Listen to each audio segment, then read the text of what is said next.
बच्चों, मुझे एक सवाल का जवाब दीजिए।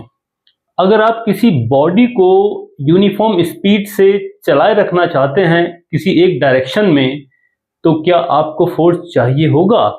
जैसे कि अपनी कार को आपको 60 किलोमीटर पर आवर की स्पीड से चलाए रखना है, तो क्या फोर्स की जरूरत होगी? अगर आपका आंसर हाँ है, मैंने कहा यूनिफॉर्म स्पीड से, अगर यूनिफॉर्म स्पीड से चलाए रखना है किसी बॉडी को, तो फोर्स की नीड होगी या नहीं?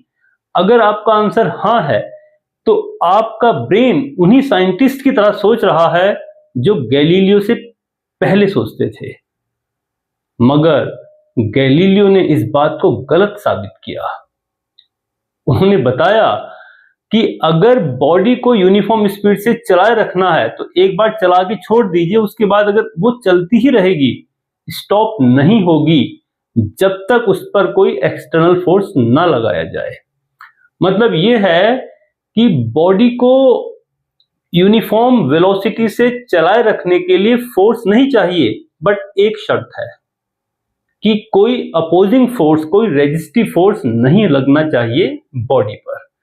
अब हम डेली लाइफ में क्या देखते हैं कि भाई आपने किसी बॉल को मूव करके छोड़ा, थोड़ी देर बाद वो रुक जाती है। क्यों रुक जाती है? क्योंकि अर्थ सरफेस का रेजिस्टिव फोर्स, जिसे हम कहेंगे फ्रिक्शन, बॉडी पर एक्ट कर रहा है।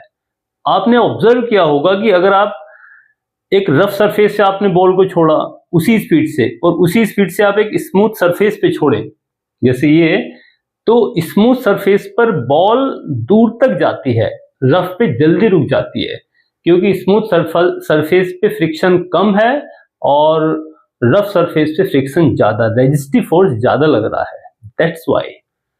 तो ये बात ध्यान रखिएगा। गैलीलियो ने एक्सपेरिमेंट से इस बात को साबित भी किया। वो बात अलग है कि हमारी जो सराउंडिंग डेली लाइफ में हमारे पास ऐसा सरफेस ही नहीं होता कि फ्रिक्शन लेस हो, ठीक है। तो दो चीजें हैं, अगर कोई बॉडी रेस्ट में है तो रेस्ट में ही रहती है, ये तो हमने देखा है। बट अगर कोई बॉडी किसी यूनिफॉर्म स्पीड से मूव कर रही है किसी डायरेक्शन में, तो it will go on moving in the same direction until an external force is applied on it, ठीक है। तो ये दो चीजें, पहली, a body at rest will remain at rest until an external force is applied on it, और दूसरी, a body moving in particular direction with uniform speed will remain so until an external force is applied on it। तो ये दो observation थे जो जिसके बारे में हमें प्राइमरीली गैलीलियो ने बताया, और न्यूटन ने क्या किया, इसको एक लॉ की फॉर्म में दिया हमें, इसलिए वो न्यूटन का फर्स्ट लॉ कहलाता है मोशन का, ठीक है। अब हम न्यूटन के फर्स्ट लॉ पे जाने से पहले कुछ और चीजें समझ लेते हैं कि भाई इनर्शिया क्या है। आपने देखा होगा कि बॉडी रेस्ट में तो रेस्ट में रहती है, और मूव कर रही तो वो मूव करती रहेगी। वो चीज तब हम एक्सपीरियंस कर पाएंगे जब हमारे पास रेजिस्टिव फोर्स ना हो। तो इनर्शिया बॉडी की वो टेंडेंसी है जिसके due to body at rest, या ये कह लो कि वो अपोज करती है किसी चेंज का। अगर रेस्ट में है तो रेस्ट में रहना चाहेगी, अगर आप उसमें कुछ चेंज करेंगे तो अपोज करेगी। अगर मोशन में है तो मोशन में रहना चाहेगी, आप उसमें अगर चेंज करेंगे तो वो रेजिस्ट करेगी, ठीक।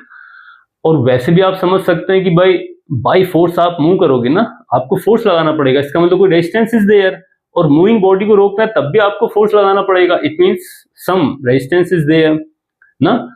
तो इनर्शिया क्या हुआ? tendency of a body due to which it opposes any change in its state of rest or motion, ठीक है। और अगर हम इसे सिंपल वर्ड्स में कहें तो एक बॉडी की वो आदत है, टेंडेंसी है कि अगर रेस्ट में तो रेस्ट में रहना चाहती है, और मोशन में तो मोशन में ही रहना चाहती है। अगर आपको इसमें कुछ बदलाव करना तो you have to apply force.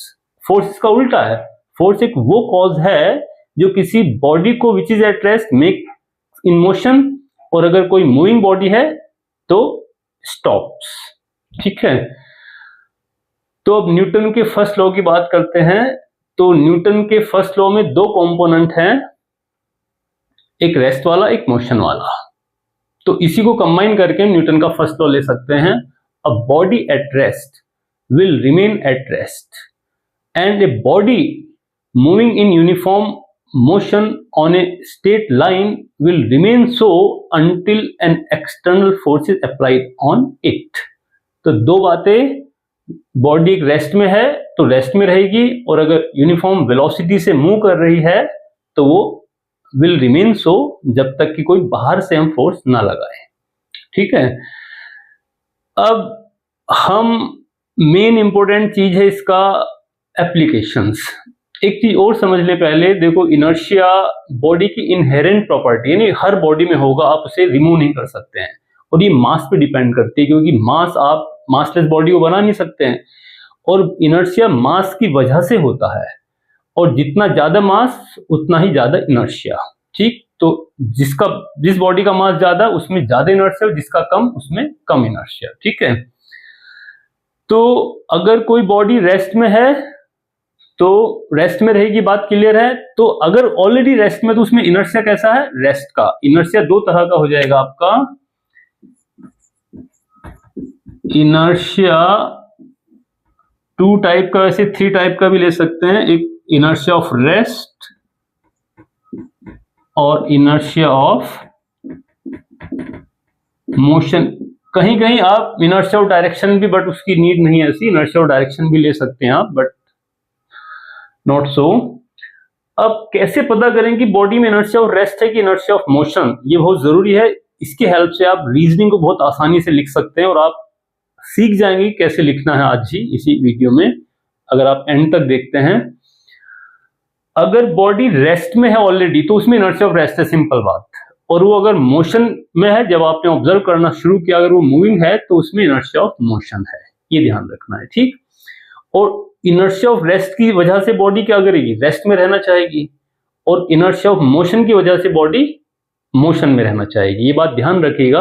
आपको लग रहा है कि सिंपल सी चीज है, बट इसको हम कैसे रीजनिंग के आंसर देने में अप्लाई करेंगे, बहुत इजीली आप सारी रीजनिंग के आंसर खुद बना सकते हो। चलिए अब है एक एग्जांपल लेते हैं भाई, चलिए। If you shake the branches of a tree fruits fall down. क्यों फ्रूट्स नीचे क्यों गिर जाते हैं? अब आपको इसका आंसर कॉइन करना, और न्यूटन के फर्स्ट लॉ से आप इसका आंसर बता सकते हैं। कैसे? ये मान लो ब्रांच है, आपने इसको शेक किया। किसको शेक किया आपने? अजय पहले सोचो कि ब्रांच है, उस पर फ्रूट्स लटके हुए हैं ना। ब्रांच है, ये कोई ब्रांच है और इस पे एक फ्रूट लटका है। ठीक, दोनों रेस्ट में है तो inertia of rest is there, ये आपको ध्यान रखना है। आपने किसको शेक किया? ब्रांच को। आपने ब्रांच को शेक किया तो भाई मोशन में क्या आया? ब्रांच आई पहले। ठीक, सब पहले क्या था? ब्रांच और फ्रूट दोनों रेस्ट में थे।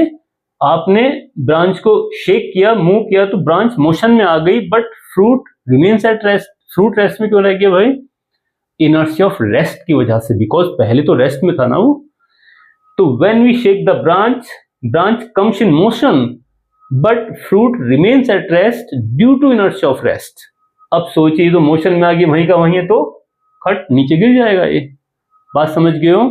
तो आप कैसे आंसर लिखें शॉर्ट में? 2-3 लाइन में बिल्कुल। If we shake the branch of a tree, branch comes in motion but fruit remains at rest due to inertia of rest, hence it falls down. इतना लिखना है, दैट्स ऑल। ठीक है, और लीजिए एग्जांपल।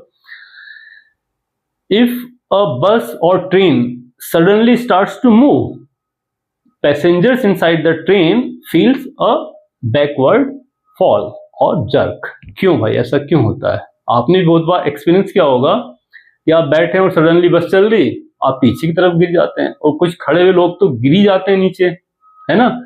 क्यों होता है ऐसा? सिंपल, बस या ट्रेन जो भी है रेस्ट में, और आप उसके अंदर बैठे हैं, आप भी रेस्ट में हैं, तो आप क्या है यहाँ पे? Inertia of rest. ध्यान रखना, इनिशियल स्टेट जो भी है वैसा ही इनर्शिया होगा। तो ट्रेन या बस स्टार्ट्स टू मूव, तो आपकी बॉडी का जो पार्ट कांटेक्ट में है वो तो मोशन में आ जाता है। भाई ये मान लो बॉडी है, तो ये है ना, ये चलना शुरू हुआ, नीचे का पार्ट तो मोशन में आ गया, बट अपर पार्ट कहाँ रहता है? रेस्ट में, due to inertia of rest, ये बताना होगा आपको यहाँ पे ना। तो when a bus suddenly starts to move, the part of body which is in contact with bus comes in motion, but upper part of body due to inertia of rest remains at rest. तो ऊपर का part rest में, नीचे का motion में, that's why we fall backwards or feel a backward jerk. Clear है बात? तो ये दो एग्जांपल, इस तरह से सारे एग्जांपल आप रीजनिंग के आंसर बना सकते हैं। अब हम इनर्शिया ऑफ मोशन की बात करते हैं। आपने देखा होगा कि अगर आपको लॉन्ग जंप लेना है, किसी एथलीट को लॉन्ग जंप लेना है, तो पहले वो रन करता है। क्यों भाई? खड़े खड़े क्यों नहीं ले लेता है?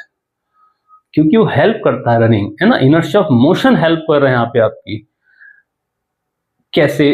देखिए, before taking a long jump, जब एथलीट रन करता है तो उसकी बॉडी किस में आ गई? मोशन में। अब उसकी बॉडी किस में? इनर्शिया ऑफ मोशन में। अब जैसे ही वो जंप लेगा, जमीन से, अर्थ से ऊपर उठेगा, तो बॉडी तो इनर्शिया मोशन में है, तो मोशन में ही रहना चाहेगी, तो लॉन्गर जंप ले सकता है। तो कैसे आंसर लिखेंगे? Athletes run before taking a long jump since when he runs, he और शी जो भी है, their body comes in motion, and when he took long jump due to inertia of motion, his body और her body remains in motion and he or she can take longer jump. बात clear है? और लीजिए बात, मान लीजिए हम इसी का बस का और ट्रेन का एक एग्जांपल लेते हैं। मूविंग बस है या ट्रेन है, सडनली रुक जाती है, चल रही रुक गई, आप आगे की तरफ गिरते हो ना।